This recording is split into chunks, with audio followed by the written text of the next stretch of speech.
Hey guys, it's QuickyBaby and welcome back to World of Tanks, and today we're going to be looking at a brand new Tier 8 Premium Soviet medium tank that will be released tomorrow. That is going to be the 8th of September, the STG Guard. Now this vehicle, thoroughly patriotic. Down the side of the vehicle we have Slava Sovietskim Tankerum, which translates as glory to the Soviet tanker, and on the left hand side of the turret, as you're facing the front of the vehicle, we have an impressive Soviet style series of crew members here who I guess are going to be inside your tank, right? And while the thoroughly patriotic appearance of this vehicle will be pleasing to some, that doesn't mean anything if the vehicle doesn't also have some key features. So what is the STG Guard all about in a nutshell? Well, it's a rear mounted turreted tank, which means that this vehicle can side scrape exceptionally well. And also, unlike its competition in the form of the T-54 Mod 1 and the T-44-100, this vehicle has 122mm main armament with 390 alpha and surprisingly really good accuracy. So if this sounds like your cup of tea, stick around. I've got some gameplay coming right up after I give you a detailed rundown of the statistics, and if you have no interest in picking up the STG Guard, then I'll show you how to take it out effectively when it reaches the battlefield tomorrow. So let's compare the STG Guard to the T-44-100 and the T-54 Mod 1, those two Tier 8 Premium Soviet medium tanks, and the non-premium Tier 8 Soviet medium tank, the Object 416, which has also got a rear-mounted turret, and the Guard just looks kind of like a beefed-up version of that vehicle. So immediately we notice that the damage per minute of this tank is thoroughly disappointing. 1,671 at Tier 8, that's absolutely tragic, which gives the STG Guard one of the lowest DPMs of any Tier 8 medium tank. Only slightly better than the Lorraine, which has an autoloader, and just a little bit better than the T-34-2 and the T-44 if you choose to use the 122mm main armaments on those tanks. And this means that you're not going to be taking anything out quickly in the Guard unless you can kill them with the first shot, and that's because this vehicle has a whopping 390 alpha damage, comparable to the Revolurise and the T-34-3, and significantly higher than the 250 alpha damage that you'll get using the 100mm main armaments on its Tier 8 Soviet medium tank competition in the form of the T-44-100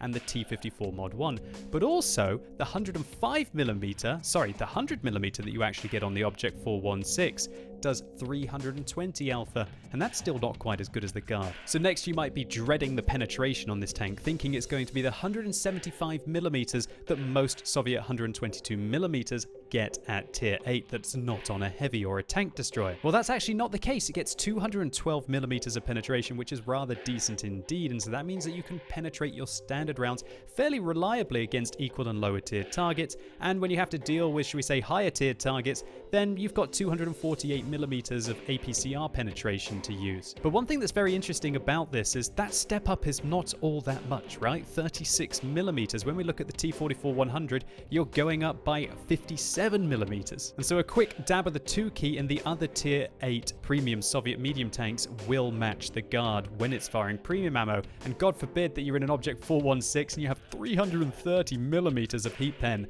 That's a lot like having a T-54 gun, a Tier 9 Soviet medium tank on a Tier 8. Next up, gun handling, and this is again where you'd expect the larger caliber 122mm to fall back. And while the aim time is worse than the other vehicles in this comparison, it's really not that bad at 2.5 seconds. And 2.5 seconds aim time absolutely destroys that on the Tier 8 Chinese medium tank, the T-34-3, with 3.4 seconds. And it competes fairly well to the 105mm on the M4A1 Revolurise, which has got 2.4 seconds. But one thing I'd like to clarify is remember that the T-34-3 doesn't have to engage Tier 10 tanks as preferential matchmaking. But you could argue these days, with the new matchmaker system constantly throwing you against equal and higher tiered opponents at Tier 8, that's not even really much of an advantage anymore. Next up, let's take a look at the accuracy on the Guard, and this is where this tank kind of blows my mind a little bit. It's got 0.33 accuracy with a 122mm caliber gun, significantly better than the other 3 100mm caliber guns on the T-44-100, T-54 Mod 1 and the Object 416, and it's way better than the T-34-3. That can't be accurate at all at 0.46, and even a little bit better than the awesome Revolurise at 0.35. And so that makes the Guard this absolute bizarre vehicle that, while it does have a large caliber gun and terrible DPM, can actually snipe exceptionally well. However, the gun handling on this tank certainly not the best. It has the worst in the comparison between or any of these Soviet medium tanks, both with regards to when moving, when turning the tank, and also when turning the turret. And when we compare it to the T-34-3 and the Revolurise, worse when moving, the same when turning the turret, but just a little bit better than the Revolurise. Next up, gun depression, the Ridgeline Warrior's favorite statistic, right? And you'd think that a tank that has such a wide turret that's affixed to the hull with almost no turret ring would have really poor gun depression, but thankfully that's not really the case. 6 degrees is okay for a tank that's shaped like this, and it's 6 degrees all the way around the tank. In fact, this vehicle has a fully traversable turret, unlike the Object 416, and unlike the Object 416, it doesn't have 3 degrees of gun depression, although it's still 1 degree less than its 2 Tier 8 Soviet medium tank counterparts, 1 degree better than the T-34-3, and 4 degrees worse than the awesome 10 degrees that you'll get on the Revolurise. Now on to mobility, and it's not terrible news for this tank. 50 kilometers an hour forwards, 20 backwards, pretty much the same as the other vehicles in this comparison, apart from the T-44-100 slightly faster forwards, and the T-54 Mod 1 slightly slower forwards and backwards. And this 50 just feels so much better than you're able to achieve on the Revolurise, which is limited to 40 forwards and 16 backwards. But the power to weight ratio on this tank, well, it's not exactly amazing. It's 14.29. That's worse than all of the other vehicles in this comparison. But thankfully, the vehicle's ground resistances are not terrible, and this kind of makes up for it. They're the same as the Object 416. But as the vehicle's power to weight is significantly worse than the Object 416, it's still not going to be able to keep up with that tank. And there's no doubt the T-44-100 is going to be way faster, but I'd actually say that the STG Guard is going to be a little bit quicker than the T-54 Mod 1. And when you combine the vehicle's 35 degrees a second turret traverse and its 45 degrees a second tank traverse, and as we mentioned, its fully traversable turret, that allows this tank to quickly re-engage targets irrelevant of where they're situated. Now on to armor. Both good news and bad news for the STG Guard here. 100mm at the front, 45 at the side, and 45 at the rear. That means that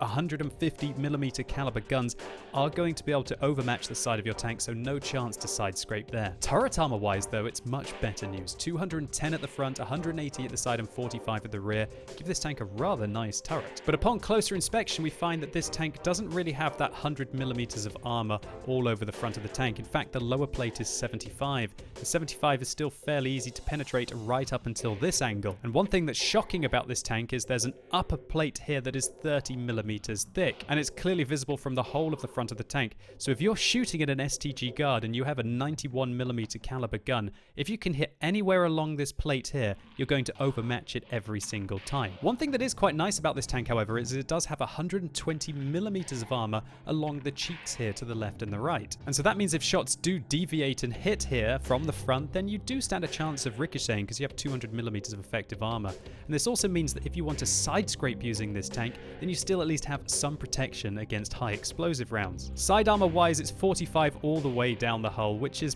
again not great, not bad.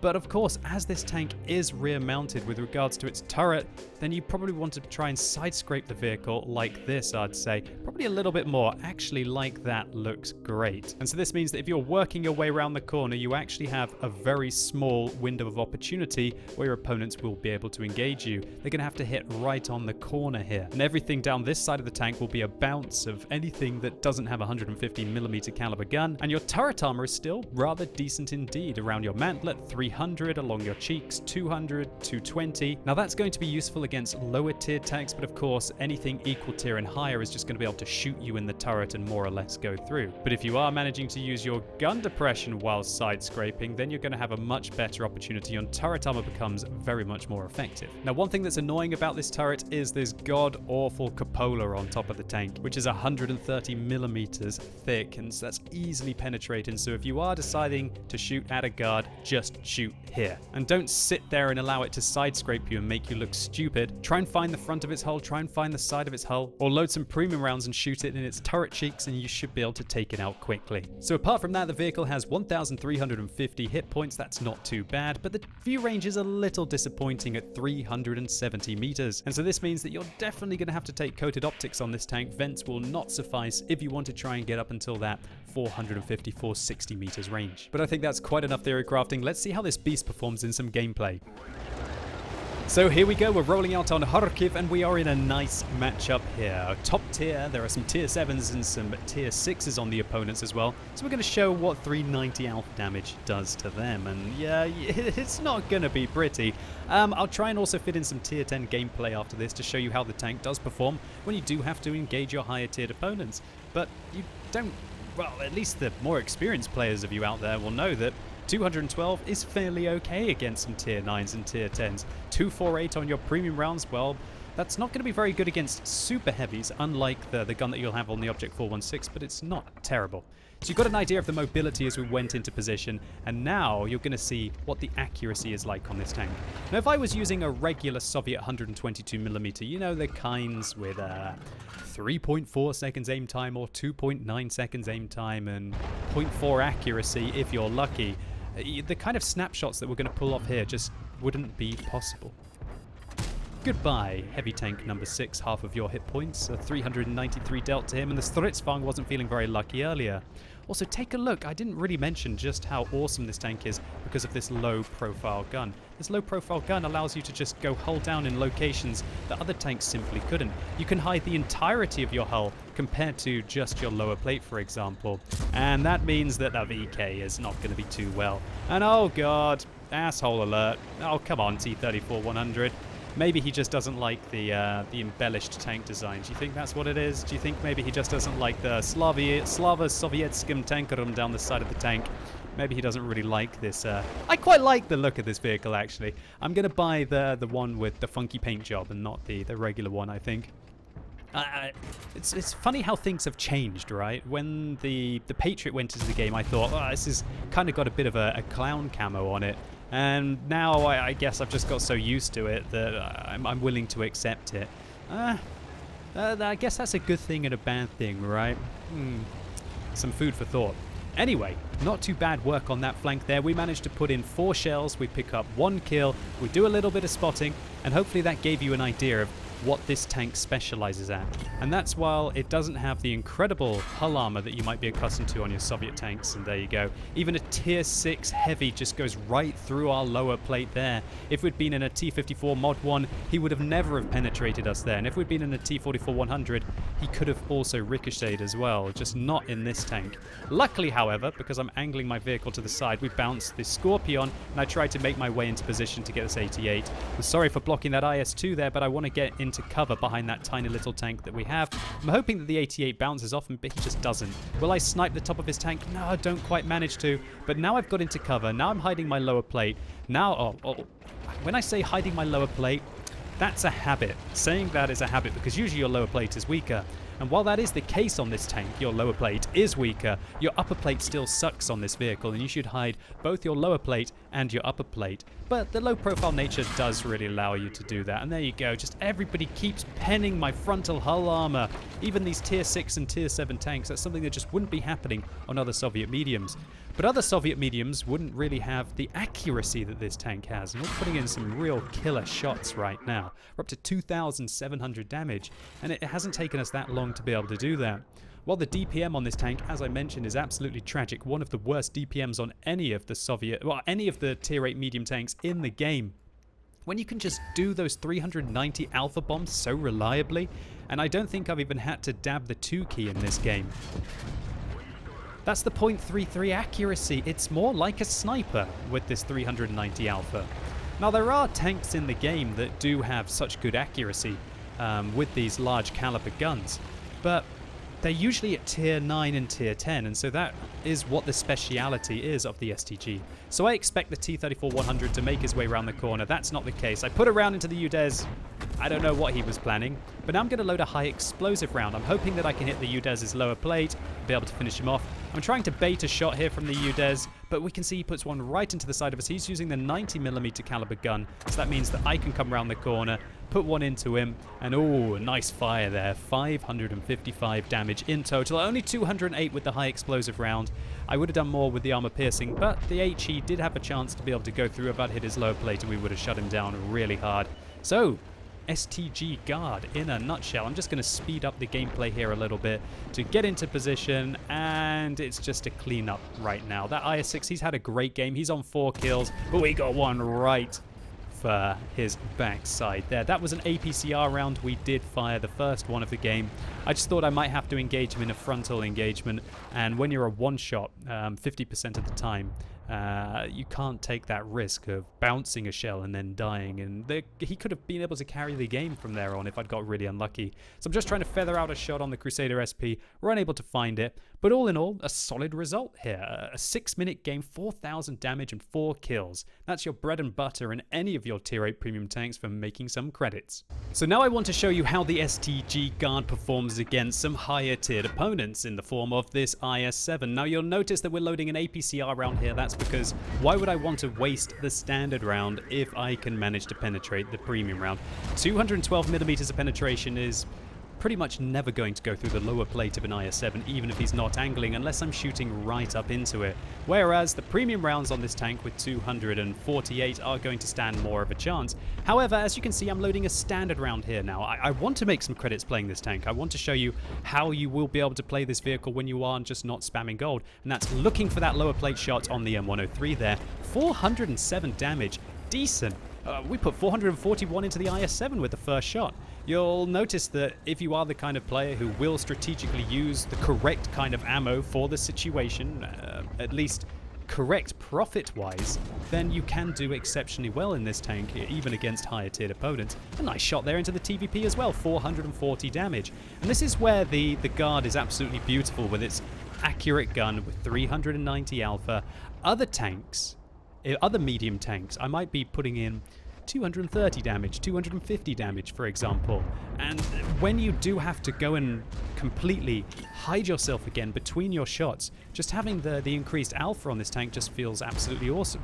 So far we fired 1 premium round, and I think we've fired 3 regular rounds this battle, and we're up to 1,600 damage against higher tiered opponents. You'll notice that I know that there's no point in even really shooting the lower plate of that IS-7. I'm just going to bounce off it. So I go and I load a premium round here. We're going to see if we're going to be able to put it into the IS-7's lower plate, or indeed he's going to fall back.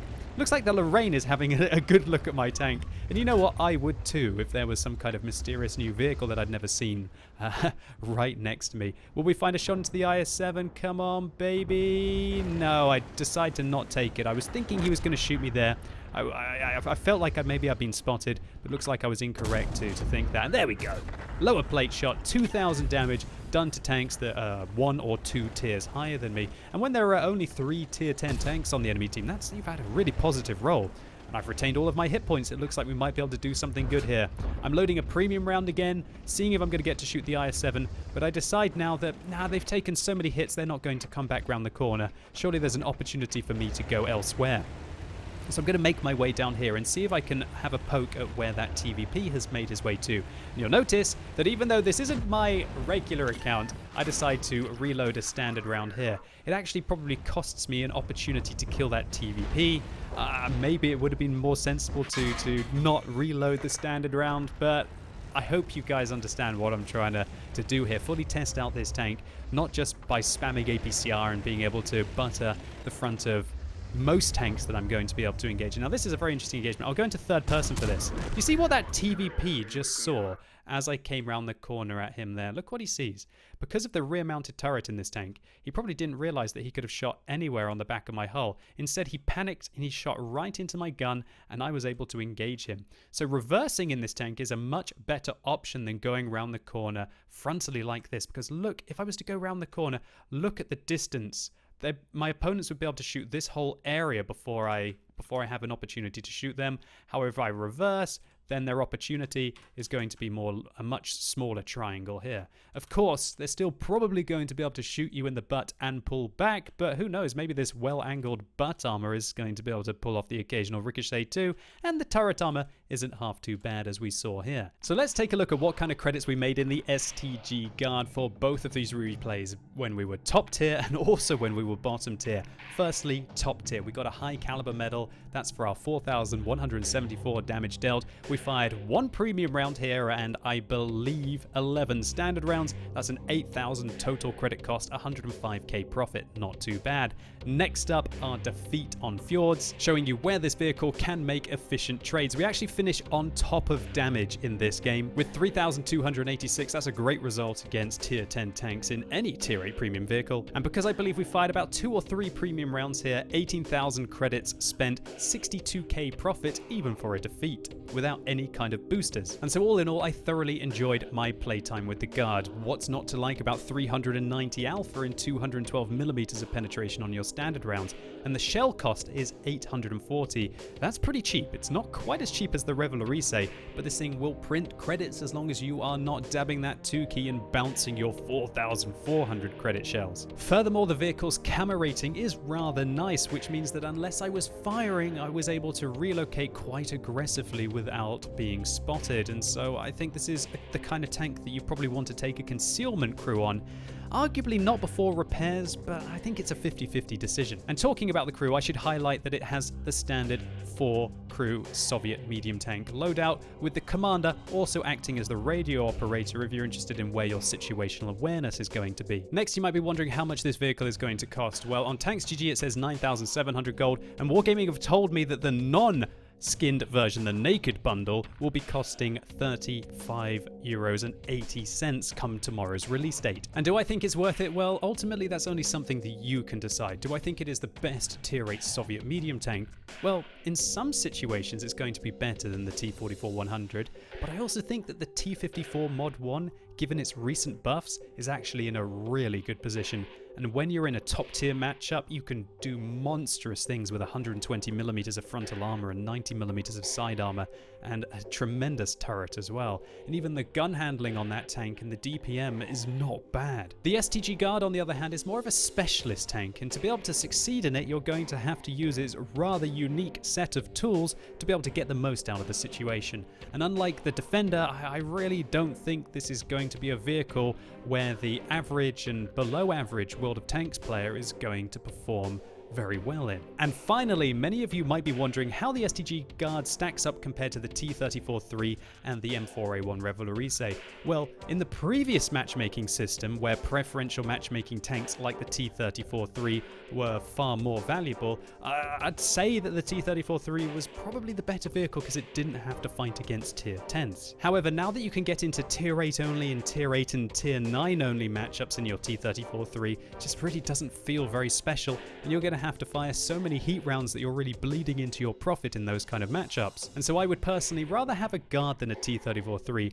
However, the Revolurise, this is where things completely change. The Revolurise, of course, its armor is not nearly as good as the STG Guard, and its camera rating won't be either, I presume, because it's a much taller tank. But the Revolurise has better DPM, incredible shell velocity, nearly 1,500 meters a second with its APCR rounds, which allows it to snipe like a boss. And when you combine that with 10 degrees of gun depression, if you can avoid getting hit altogether, the Revolurise is an absolute beast. And not to mention that the tank is pretty much about 2,000 gold cheaper than this one. And so between those two vehicles, I guess it purely depends on whether you want to be training up a French medium crew or a Soviet one. And so all in all, that about covers it. I really hope this preview was useful to you, or maybe you just enjoyed it. If you did, give this video a thumbs up, I'd really appreciate it. And let me know in the comments down below what you think about the STG Guard. Do you think it looks crazy overpowered? Do you think that it looks balanced? Do you think it looks better than the T-54 Mod 1 and the T-44-100 and the Object 416? And how do you think it stacks up compared to the T-34-3 and the M4A1 Revolurise? And as always, thank you so much for watching. You've been epic, and hopefully I'll see you soon.